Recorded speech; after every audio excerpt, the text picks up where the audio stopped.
सल्लल्लाहु अलैहि वसल्लम, सल्लल्लाहु अलैहि वसल्लम, सल्लल्लाहु अलैहि वसल्लम, सल्लल्लाहु अलैहि वसल्लम, सल्लल्लाहु अला मुहम्मद, सल्लल्लाहु अलैहि वसल्लम, सल्लल्लाहु अला मुहम्मद, सल्लल्लाहु अलैहि वसल्लम। इन्नल तियारी हस्सबा यौमन इला अर्दिल हरम बल्लिग सलामी रादतन फीहा नबियुल मुहतरम।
मिन सैफी हिजर मुस्तफा अक़बदुना मजरूहतुन मिन सैफी हिजर मुस्तफा तुबला अहली बल्दतिन फीहा नबियुल मुहतशम।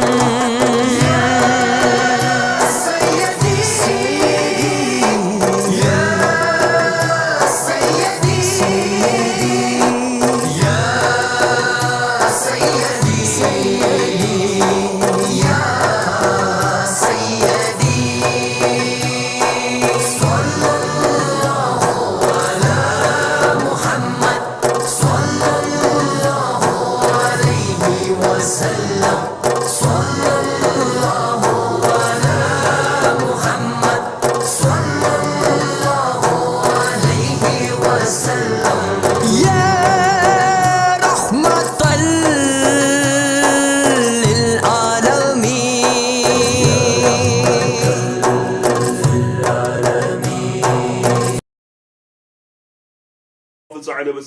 instructing people from early age. عَلِّمُوا أَوْلَادَكُمْ, yani teach your children al-rimaya. Rimaya here means archery. Shooting at me, it literally means, but it means archery. Al-rimaya, was-sibaha, and swimming, wal-rukub al-khayl, and the riding of horses, that we know that they must relate to how do we temper or bring balance to the reality of the human being, such that those faculties, because they're very disparate, those faculties, yani, contradicting from a perspective. But how do you make all of those faculties one with Allah subhanahu wa ta'ala and aligned with each other? And that's what the Prophet will show us. And in archery, as an example, archery relates to the mind, the human mind. Okay? So it's about bringing balance to the human mind, archery in and of itself. It's what's called tashheen al-dhihn. It's what sharpens the human intellect, archery in and of itself. Likewise also, wrestling. Wrestling is what? It relates to ghadab, it relates to anger. Anger that is inside of the human being. How do you temper anger? Number 2. Third of them, rukub al-khayl, and the riding of horses. That's desire. Rukub al-khayl. It's how do you begin to temper and bring balance to one's desire. Okay? And swimming, and it relates to something which is higher, which is what? The swimming, which relates to the human spirit. And how does the spirit now move into what you can consider to be the void, yani fana, into a state of non-existence, swimming. Okay, how do you reduce yourself to zero, as we learn with swimming? When somebody, what the Prophet ﷺ, different types of swimming, and both of them he practiced ﷺ. 2 types, you have what's called sibaha, and you have what's called aum. Sibaha and aum. And the sibaha is what we normally call swimming. Aum is what you call diving. And the sibaha is horizontal. Aum is vertical. And the Prophet ﷺ, itqan is in both, he perfects both, and we have traditions of him doing both. But his greater perfection and love was in aum. Aum was in going what? The vertical relationship, sallallahu alayhi wa sallam. Because of the realities of the vertical relationship, and aum, yani khalas, entire mass is lifted. The human being becomes yani weightless, massless, nothing, reduced when he moves into the water in and of itself. And the Prophet ﷺ thereby gives us a higher philosophy, a higher meaning of what of all of these art, higher philosophy, a higher meaning of what of all of these art in and of themselves. And if you understand them at a more profound philosophical, martial level, every single one of them is about reducing the human being to zero. It's about fana. And so you learn in archery, the first one we discuss in archery is how does the archer become one with the target? And how does he go into a state of fana? How does he become one with the target? Ultimately, you're not shooting at something beyond you, but you're shooting at yourself.